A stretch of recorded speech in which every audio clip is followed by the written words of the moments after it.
Doubt kills more dreams than failure ever will. Suzy Kassem. My friends, don't doubt it. Just practice 10 to 15 minutes each and every day following the charts, doing your practice trades. When you think you're getting good, do some fractional trades. Those are small dollar amounts, like say $100. If you lose 20%, it's $20 out of your pocket.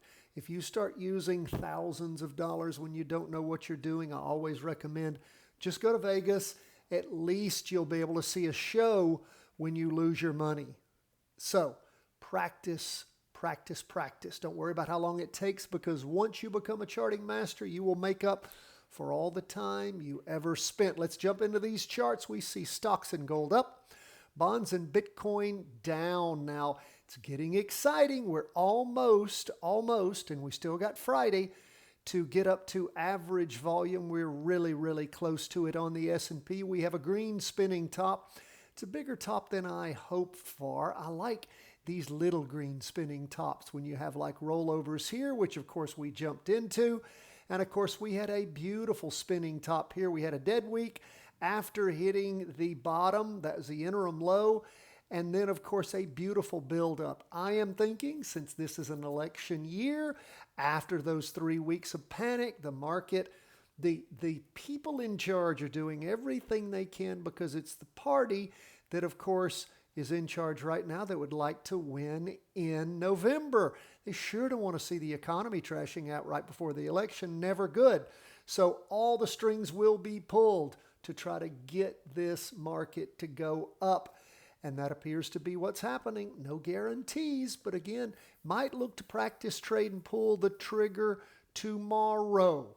Okay, on a practice trade. This is not investing advice. This is not trading advice. We are simply an education firm. Want you to practice with us to learn what you are doing. Okay, so this is where we are. We have pushed through on the 2-day candle. Still has one more day to draw. We've clearly pushed up through the weekly trend line. We can see on the half day, we actually have 1.5 days above that weekly trend line. And of course, decent volume here on the weekly. Let's go on to the Qs. Looks very similar. Now again, we got a green spinning top here trying to push through. We look at what's happened on the 2-day. We have, again, it did push through on the Tuesday, Wednesday of this week. The Thursday clearly through. Oh, by the way, the S&P up 1.71, but the NASDAQ 2.53. And of course, the NASDAQ has just been unbrokenly moving up since last Thursday morning. Just moving up. And again on Wednesday, we saw it go through on Tuesday afternoon and then up Wednesday, and really pounding up on Thursday, almost up to average volume. In fact, we're almost touching that line. I'm sure we'll go over that tomorrow. And again, could be a pullback tomorrow. Could have the market pull back some. And again, as the day proceeds, we'll make a decision as to whether or not to pull the trigger on a long position in a practice trade on the NASDAQ and or the S&P. Now, for me, the NASDAQ has done really well, particularly these last 2 trades, both the up trade and the down trade. And we'll see what things look like tomorrow afternoon on pulling the trigger on a practice trade there. Now, let's move on to bonds. Bonds pulling back today. And again, we can see where things appear to be slowing down quite a bit as we've hit this ceiling that we've had in place before. Pierced it a little bit, but then came back through. We have the wick here just sitting right there on it, not going above it. You look at this half-day chart, you can see yesterday moved up to it, and then today down strong in the morning, not as much in the afternoon, but overall down 0.81%. So a little less than 1% for the day down. And we see that we have it's not a doji, it's almost a doji drawing there on the 2-day candle, again sitting right above that weekly trend line. So we will keep our eye on things. Now, we have a high last week with high volume. This week, again, we don't have a red spinning top. In fact, Let's call that up and take a close look. Yeah, we don't even have a spinning top. We have a green up candle with a nice long wick on top, but it's all consumed.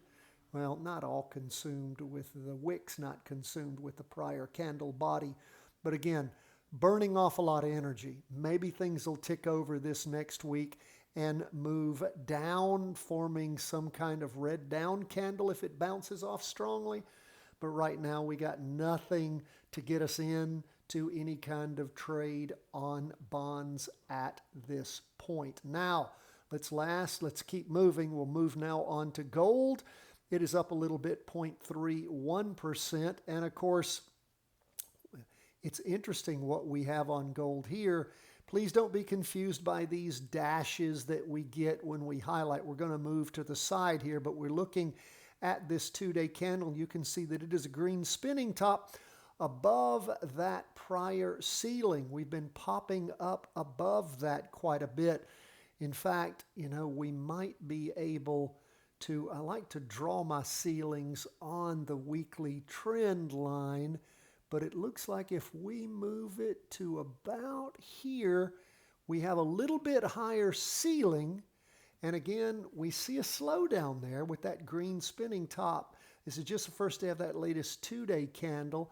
We can see again the weakness that kicked into the market on Wednesday. Again, some down movement, lots of indecision in the morning on Thursday, and then popping up just a little bit. So we will keep an eye on gold and see if gold is going to be topping and moving over, or, if it's going to surge and move up. But again, with the market moving up, it may very well take a position of an up move. We'll just have to wait and see. There's nothing compelling us yet into a gold move at this time. It's just sort of sitting right around that ceiling, so we will keep an eye on it. Now, Bitcoin down again today, 3.14%. We saw it down on Wednesday. And again, some indecision in the morning on Bitcoin today on Thursday, but really pulling over down in the afternoon. We're still above the weekly trend line on the half day. And again, this is a down trend line. We're above it on the 2-day, but again, trying to penetrate it on that down wick on the half day. And the 2 days just sort of spinning along sideways, but in the red. Indecision is what we see for this week. We had lots of volume last week. Again, looks like we're about halfway there, and we got one more day to go on Bitcoin.